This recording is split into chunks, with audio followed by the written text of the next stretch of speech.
And in character, Les said, as mentor, Billy, what the F was that?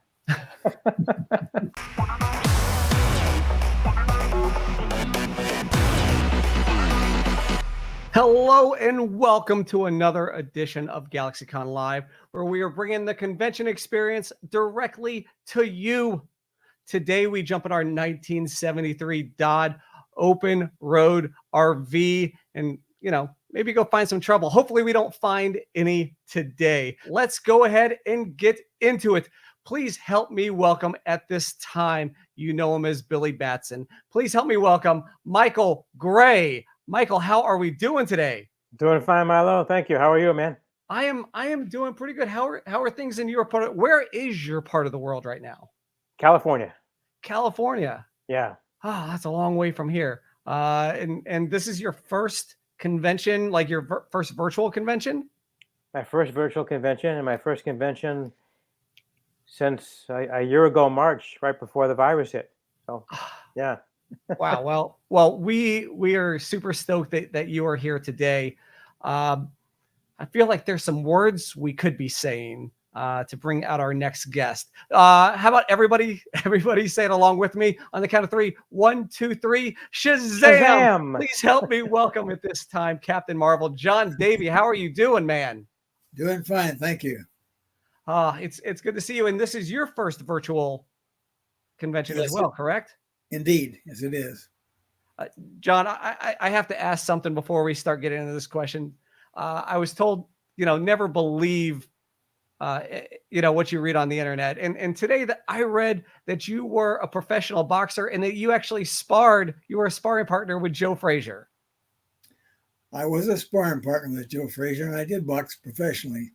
That's amazing. Do you remember your record?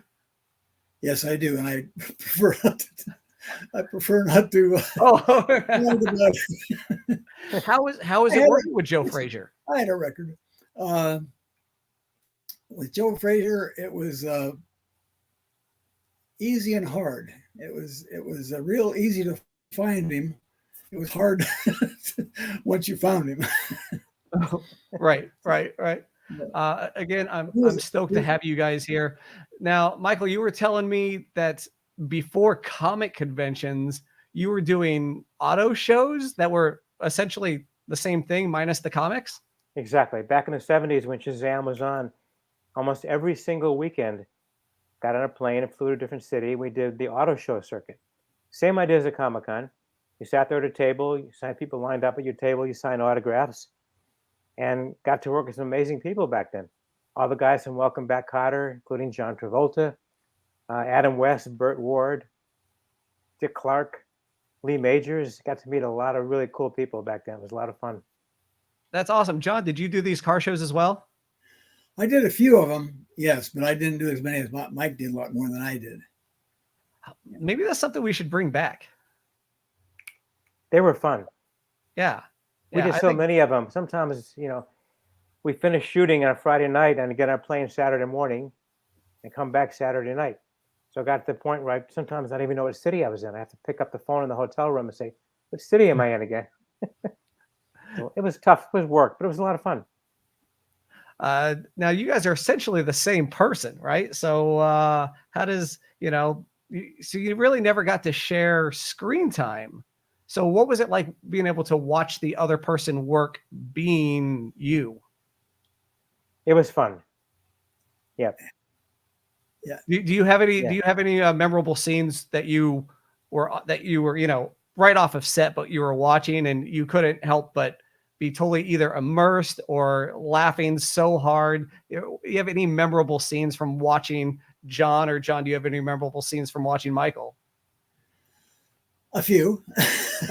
I got a few as well. I remember the first day he came on the set. I remember that. Yep. Yeah. We had a lot of memories. We did a lot of, things that ended up in the blooper reels. But, Oh, yeah? There was one scene where Les Tremaine, I said Shazam one day. And the first few times we did the scene where I said Shazam, there was this cloud of smoke. When the smoke cleared, Captain Marvel was standing there. So one day I said Shazam, the smoke cleared, and Les Tremaine was standing there in Captain Marvel's outfit. That was funny. Les had a great sense of humor. That's fantastic. Yeah. John, do you remember any particular moments? Oh, I think the first moment probably was when I was a last minute replacement, so I just came stumbling onto the set, and my first day, and Les and Michael were right there. I mean, they really took me under their wing and made the whole job pleasurable and fun and good food. Catering. Good catering. That's always the mark of a good show is good catering. Yeah. Now, obviously, the technology wasn't what it is today. So whenever you said Shazam and you had to stop, did everybody have to like stay perfectly still while you two swap spots? Usually, yes.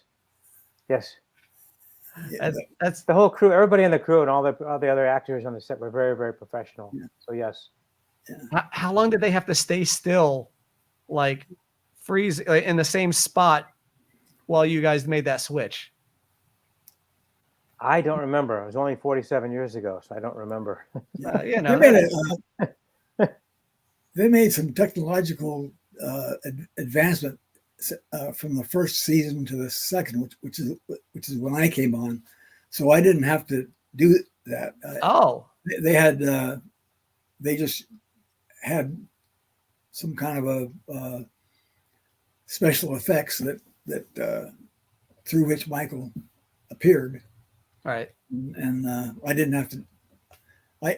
He just suddenly turned into me with this. He morphed into me. Right. Now, John, over the past couple of years, how many times have you had to tell people, no, not that Captain Marvel?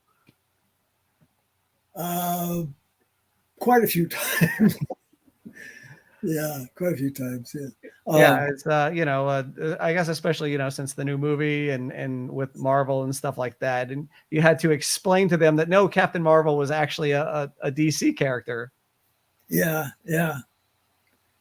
And I have a question for you, Michael, before we go into our fan questions. Did you actually get to drive the motorhome at all, or was that all Les? I drove it one time, I remember, and this is the only time they stopped me after that, because we broke for lunch, and the director said to one of the drivers, "Do me a favor, move the RV to another spot on the location."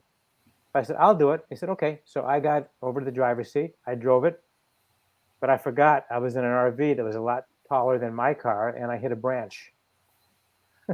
So you almost wrecked the RV. I tore the top off a little bit. So that was the last time I drove the RV. I said, "No more, Michael. You're not driving it again." All of a sudden, some daylight came in through the roof. Oh my gosh! Yeah. Well, so that yeah, was it. I would assume that would be the last time. Are you guys ready for some fan questions? Sure. All right. All right. So our first question comes from Bruce. Did you guys get to keep any of the items from the show? I did. Go ahead, John. I kept my one costume, Captain Marvel costume. I still have it stowed in a safe place. Oh, I can't get into it anymore. I mean, why don't you have you ever thought of bringing that out while doing conventions, while doing shows, and having that costume next to you? I thought about it, and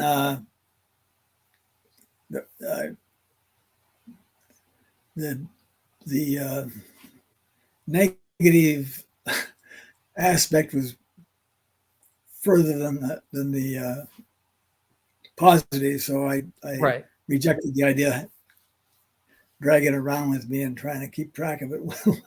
Right. Yeah. I mean, you got to make sure that you, like you said, keep track of it. That's definitely not something you want to lose. Right. Michael, do you have anything, or did you get to keep anything? I have a couple of T-shirts that they gave everybody on the set the first year. They both say Shazam. One's a blue one, one's a white one. It says Shazam, and the back says gray. And as far as the Billy shirt, like the one I'm wearing, I do have the original Billy shirt, but it's so faded out because everything we shot was outside on location. So a lot of the red shirts like I'm wearing now turn to like a dull orange. Oh. So I don't really wear it, to conventions or anything because it's too faded out. How many of those did you go through? Probably about 12, I think. Okay. Yeah. I guess they lasted a couple episodes each. Yeah. But, sometimes it got to 100 and something degrees on the set. We're outdoors every summer shooting. So the sun faded them out. Yeah. Oh, wow. I didn't realize filming in the summer outside could definitely take its toll. Oh, yeah.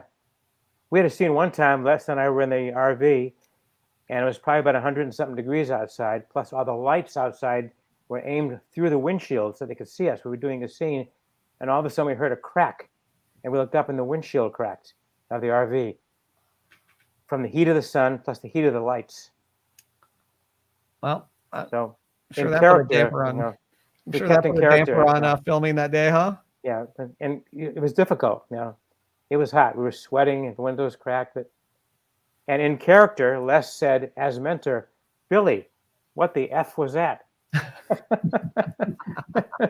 So all of a sudden you heard the director, "Cut."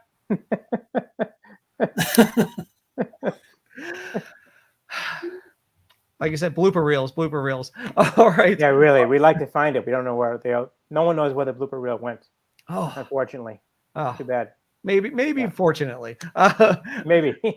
Our next question comes from Radio Man's 970. What were your favorite Saturday morning cartoons as a kid? Wow, I had so many of them. So many as a kid. As a kid, I didn't have Saturday. There were no Saturday morning cartoons in my part of the country. Lived up in a small town, and I didn't even see my first television show until I was about 11, I think. And so even though you didn't necessarily have Saturday morning shows, John, what were some of your favorite shows to watch? Oh, George Gobel, Perry Como show, Ed Sullivan. I loved all those variety shows. I had so many favorite TV shows back in the 60s. I loved back in the 70s. Gomer Pyle, McHale's Navy, The Odd Couple.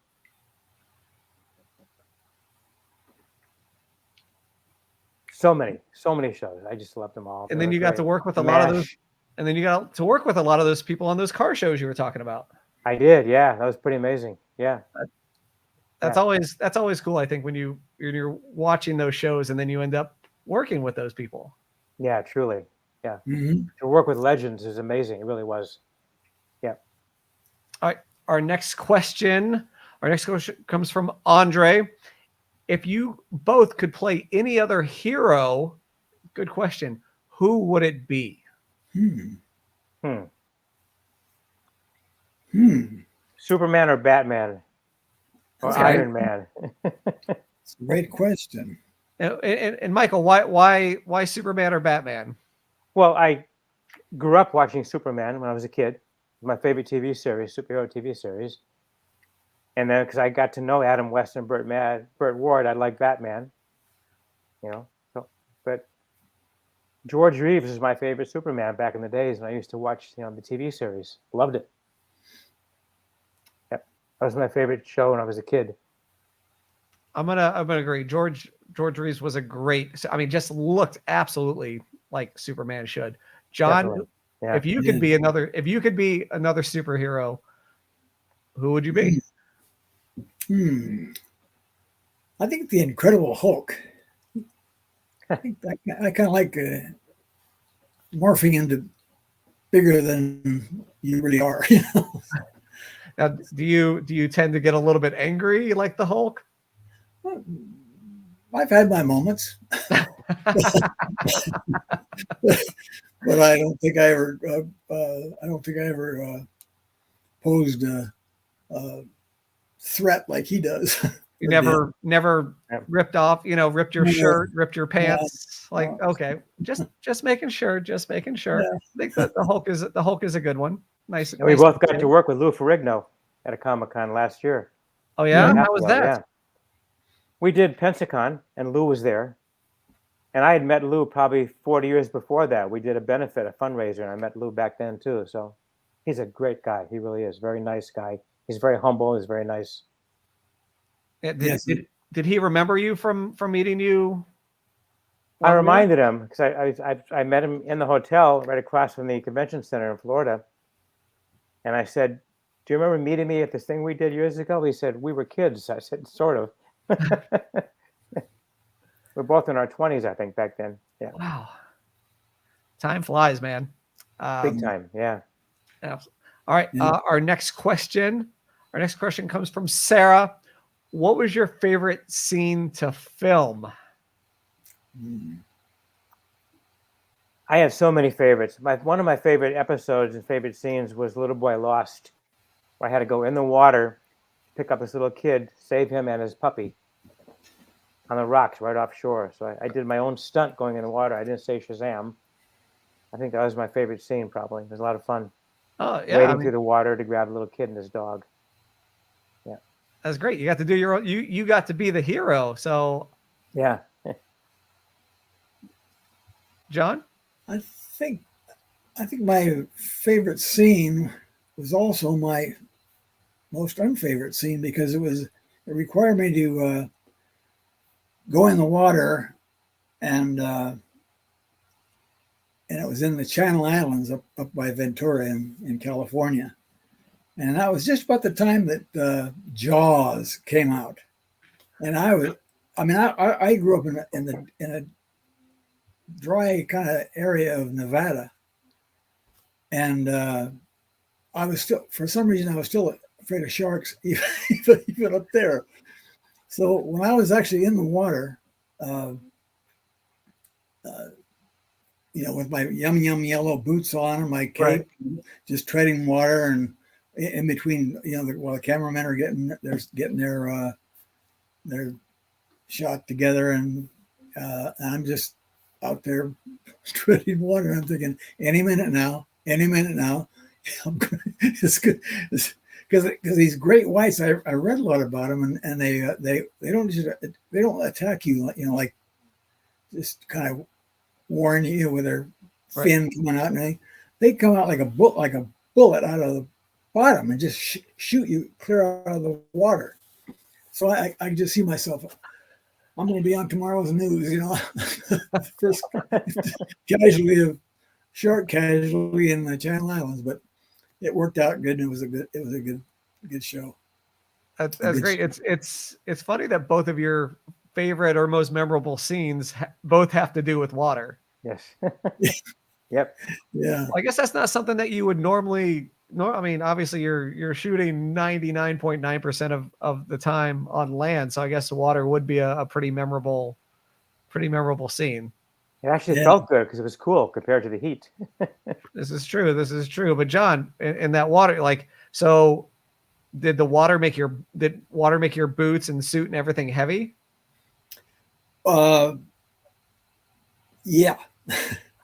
It did, yeah. And I wasn't in there for very long. They had a stunt guy. Big John was an electrician, and he's also he doubled me for stunts, in most of the stunts, and he did all the real work, but yeah. But they stuck you in the water for the one scene. Yeah. All right. Our next question comes from Thomas, and his question is, what do you miss most about the show? Working consistently on a TV series was fantastic. To get up every single morning, 5 days a week, to go to work. I love doing the show. I love the cast. I love the crew. I love everything about the show. But the fact that I was working was just wonderful. It really was. Yeah, I can only echo what Michael said. It was just a great. I lived over in the Santa Monica area when I was doing the show, and I'd drive over the pass to the Filmation Studios, and it just like I'm going to be out like Mike. I'm working. And all the cast and crew are just terrific, and the producers, they're all terrific guys. It was just a wonderful experience. How long were those days? Ooh, pretty much sunrise to sunset. Pretty much. Yeah, pretty long. Yeah. I used to get up at 4:30 in the morning because everything was on location. So sometimes it would take me an hour and a half to drive to location, get there at 6 o'clock in the morning, and sometimes work until sunset at night. Long days. Really long days. It sounds like it. Now you both mentioned missing, the rest of the cast, the crew. Did you think that when the show ended in 1976 that here we would be in 2021 still talking about the show? I never thought it was going to happen. I love the resurgence. I think it's fantastic. Got to thank the fans. It's amazing that I'm still doing part of this again. It's created other work for me too. It's great. I mean, like in the Surge of Power movies, I was playing Willie B, which is a takeoff of Billy Batson. Right. When I did Archer episodes too, I played TV's Michael Gray because Archer was a Shazam fan. So it's just amazing that this is still going on again 40-something years later. It really is. I love it. Our next question. Let's see. Our next question comes from Andrew. Ooh, how did you both first get into acting? Well, want me to start? Absolutely. Okay. I was living in Miami Beach, Florida, and interesting thing happened. I was hanging out with some friends one day in junior high school, in the sports yard, basically doing things, and some woman saw me. I went home and she asked some of my friends, "Who is that kid?" I'm an agent. Back then, they were shooting 2 TV series down in Miami. One was called Flipper, and the other was called Gentle Ben. And she said, "I'm an agent. I want to talk to his parents to see if he wants to be an actor." So that night, my father got a phone call, and the woman said, "Hi, I'm so-and-so. I'm an agent. I saw your son today at school. I want to know if he wants to be an actor. I think he'd be good." So my father said, "I'll talk to him. Call you back." So my father asked me that night at dinner, "You want to be an actor?" I said, "No, I'm not interested at all." I thought about it for a few weeks, and I thought, maybe I will. Might be interesting. So I talked to my drama coach in junior high school. He said, "Take the class." So I took the class, and I said, "What do I do to get in the business?" He said, "The best thing to do is start with community theater, do local plays," which I did. And then he said, the next best thing to do is get into the 2 best schools in the country. One is the American Academy in New York, and the other is Pasadena Playhouse in Pasadena. They both are theatrical colleges. So my father called the agent back and said, "My son wants to be an actor." He changed his mind. And I auditioned for New York and California. I went to Pasadena Playhouse, and that's where my career started, going to acting in Pasadena Playhouse. So that's how I started. John? My entrance into the acting field a little different than Mike's. I was boxing, and I had just come back from a fight up in Idaho, and I had stitches in my my nose is all over my face, and I was looking pretty bad. But I was during this time we were invited to a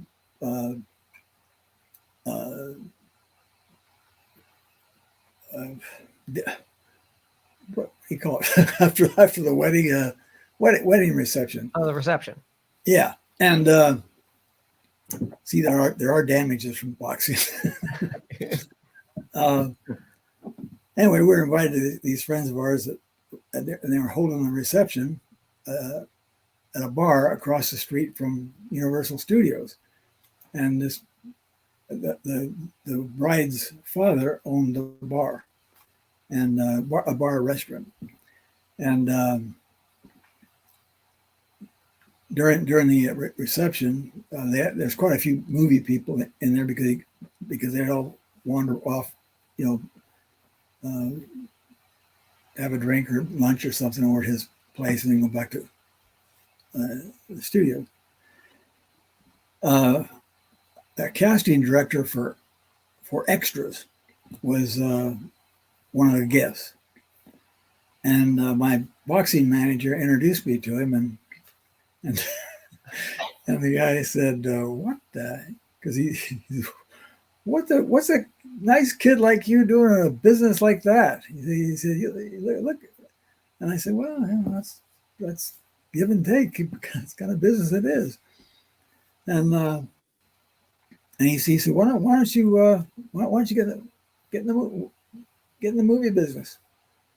I said, I never even thought about being in the business. I love movies, and like everybody, but I didn't see myself in the picture. And anyway, so I kind of mingled with the other guests, and he did too. My manager came running over to me. He says, "What's the matter with you? He just gave you the opportunity that people would die for, I said, "Well, I thought I was supposed to be a fighter, And he said, "Yeah, but you could do that though, and work part time, and if you got a fight coming up, you don't have to show up for work. I mean, you don't work all the time." So I said, "Well, I'll think about it," and I thought about it, and anyway, this guy before we went our own ways at the reception, he said, "Give me a call over Universal if you change your mind, and I'll send you down to Central Casting, and I know they'll sign you up. I know they'll sign you up." And I said, "Okay." So a few days later, I called him, and he sent me down to Central Casting, and they signed me up. They started sending me out on jobs, and I ended up going on a Lucy show. Here's Lucy, that one of her last shows, and it required, even though I showed up as an extra, where they required me to give one line to or maybe two lines to Lucy. Something to the effect of, "I told you the Marine Corps is better than the Navy," or something like that, because it was called Lucy Gets Drafted, and she ended up in boot camp instead of. And anyway, that was it, and then I just started working as an actor, not as an extra. I must say I had more fun working as an extra than I did as an actor a lot of times, because there was no pressure, and you're right there in the middle of all the action, but there's no pressure, Right, right. So what was harder, acting or boxing? Well, boxing was harder, but acting is tougher. Getting a successful career in acting is probably harder than getting a successful career in boxing. I could definitely see that. I could definitely see that. Yeah, they both require. It's a calling, But, right. All right. Our next question comes from Joe. And then, do you have a favorite moral from the series? Everyone, I couldn't say I have a favorite. They were all great. Every show we had a moral value. Right. We even had a child psychologist on the set all the time to make sure everything was done properly. So Oh, just the fact that we did a moral value in every single show was fantastic, and I loved it. We need more of that nowadays. Yeah, I can't recall a favorite either, but I'm like Mike. It's just a little something that a lot of people took quite seriously and and it really helped them. And as we found out on some of these Comic Cons we've gone on, it came out. It meant a lot to these young kids watching the show and then listening to the moral. It really Michael backed me up on this. Some amazing stories about. Yes. yeah, and I'm glad that question was asked, because I was going to ask the same thing. And do you miss TV shows that have morals at the end of each episode? I just miss TV shows that have morals altogether. Because like John was saying, every time we did a Comic-Con, every single time, I would have dozens, literally, of people come up to me and tell me how important the show was to them when they were kids, because of the moral value. A lot of them told me very sad stories. I was abused, I was beaten, and your show kept me going. Every Saturday morning was my escape from my real life. And very emotional, very heartwarming stories they tell me. I've even had a couple tell me, your show saved my life. I was considering killing myself because I was abused. My parents were alcoholics. My father used to beat me up, things like that. And my escape every Saturday morning was the moral value of Shazam. So it's great. I love hearing that. It makes me feel so good. It really does. So our next question comes from Madison. And what is your favorite thing to do in your free time? My favorite thing is going to Comic-Cons and meeting fans. My favorite thing. I love it. I really do. I love meeting the fans. I love going to Comic-Cons. Because if it wasn't for the fans, I wouldn't be here. John would probably agree with that. So it's my favorite thing to do in my free time. I love it. I live up in a rural area in Northern California, and I like getting out and exploring some of the old roads and stopping at quaint little cafes and things like that. It's been that aspect of my life has been hampered somewhat by the pandemic, but that's what I love to do. And I love to.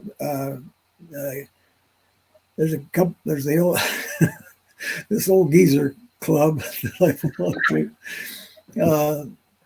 We meet 3 times a week for coffee, and I'm telling you, they're worth the price of admission. I'll tell you. That's great. So that's why I like to hang around my family, grandkids, friends. What do I need to do to get invited to the Old Geezers Club? Well, you don't have to be an old geezer. You just have to have a desire to sit down and shoot the bull. That's what I do. That's what I do. So next time I'm in Northern California, I'm looking you up, and I want an invite to the Old Geezers. You hook up, you'll get it. You're invited. Now, Michael, with not being able to do any conventions over the past year and a half, what have you done with that time? Have you made banana bread like everybody was doing? Have you been binge watching TV shows or movies, or just getting out, going for hikes? Going for hikes, I do a lot. I work out every single day. Oh. My wife and I will take a drive every once in a while and go somewhere where it's safe. But did a lot of TV watching over the last year and a half. Right. So it's I just can't wait to get out of here again. I hear you on that one. Yeah. All right. Our next question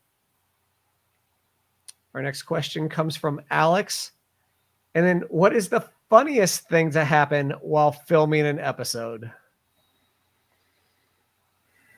In my opinion, it was what Les and I did to John's car. John brought a new car on the set one day.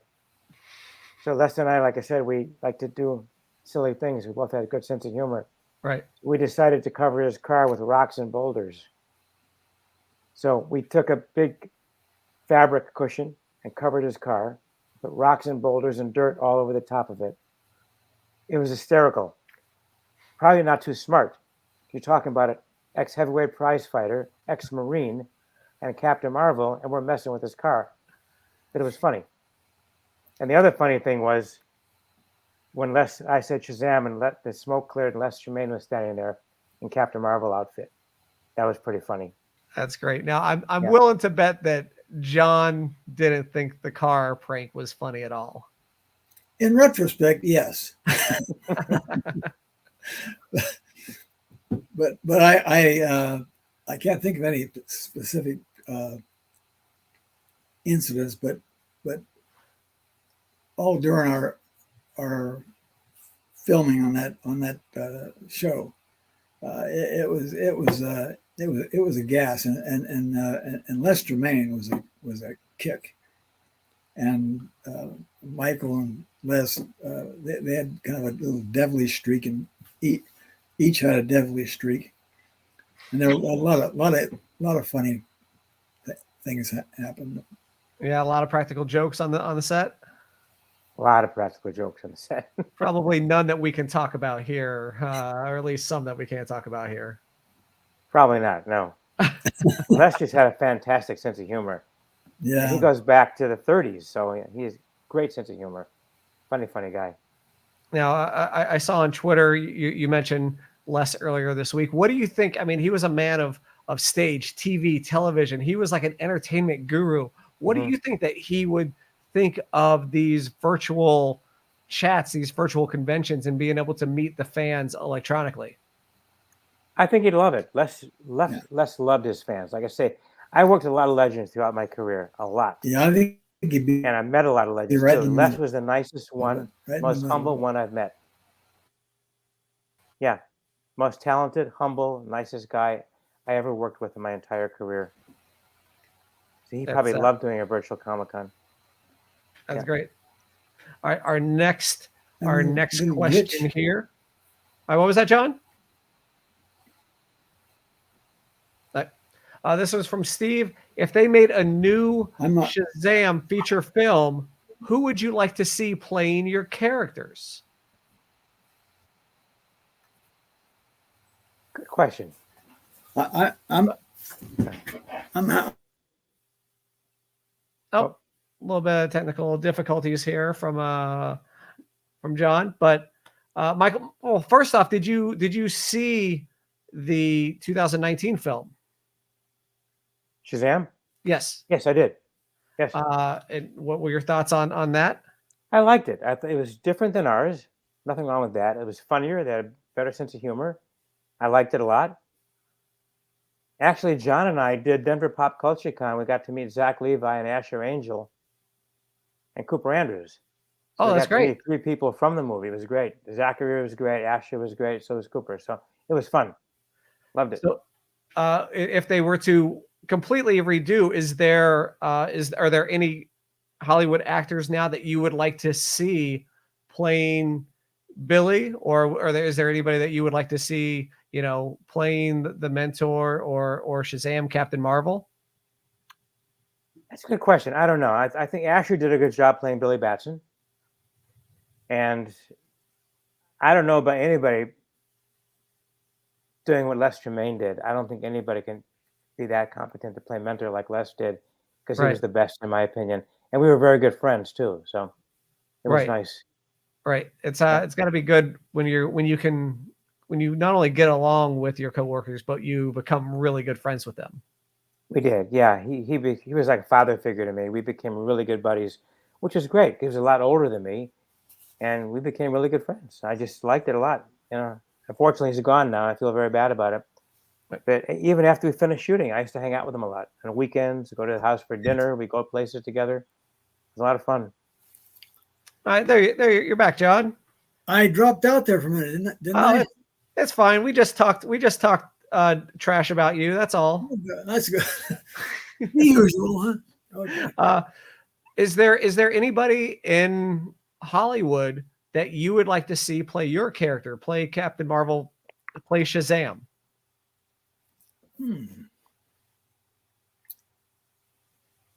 Gosh. Zachary Levi, of course. I think he did a great job. I really enjoyed it. I do too.